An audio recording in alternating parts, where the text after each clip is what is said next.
Hello' guys, সমূহ আদিবাসী সমাজক মোৰ ফালৰ পৰা হেপী কৰম পূজা।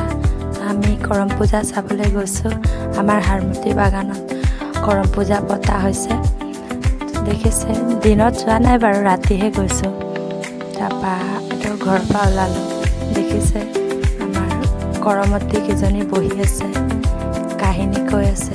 আমাৰ পাহান মহাজনে ছোৱালীবিলাক নাচি আছে, দেখিছে। ক'ৰ পৰা মোৰ ভিডিঅ' চাই আছে জনাবচোন।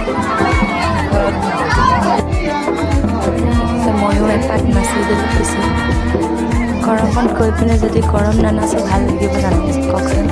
সেইটো কাৰণে ময়ো নাচি দিলোঁ এপাক। আৰু মোৰ আগফালে যে ল'ৰাজন মোৰ লগত নাচিছে, সেই ল'ৰাজন মোৰ ভতিজা হৈ গৈছে। আৰু পাছফালে থকাজন মোৰ জা হয়। আমি তিনিওটা আৰু বাকী ছোৱালীবিলাকৰ লগত নাই নচা পিছে। সিহঁতৰ নাচ আমাৰ নাচ ক'ত মিলিব হয় নহয়। সেইটো কাৰণে অলপ ফূৰ্তি কৰিব আৰু চাই ভাল পালে লাইক কমেণ্ট শ্বেয়াৰ কৰিব। ধন্যবাদ।